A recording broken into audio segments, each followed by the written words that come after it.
napaluhod si Kenshin at nakita ni Nakajo na pabagsak si Kenshin, kaya nilapitan niya ito para tapusin nang biglang hiniwa siya ng espada. Dahil sa surprise attack na ito ay ika-ikang naglakad si Nakajo, habang nauubusan ng dugo.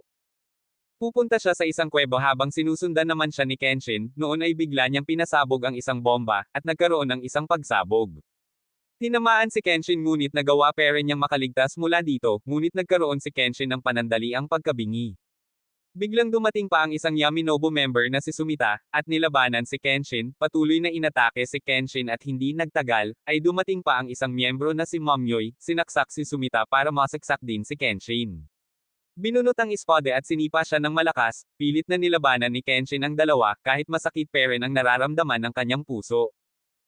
Sa huli ay nagawa pa niyang talunin at pabagsakin ang dalawa, naparelax na siya ngunit biglang dinodenate ni Sumita ang isang bomba, at nagkaroon na naman ng pagsabog. Sa pagsabog na ito,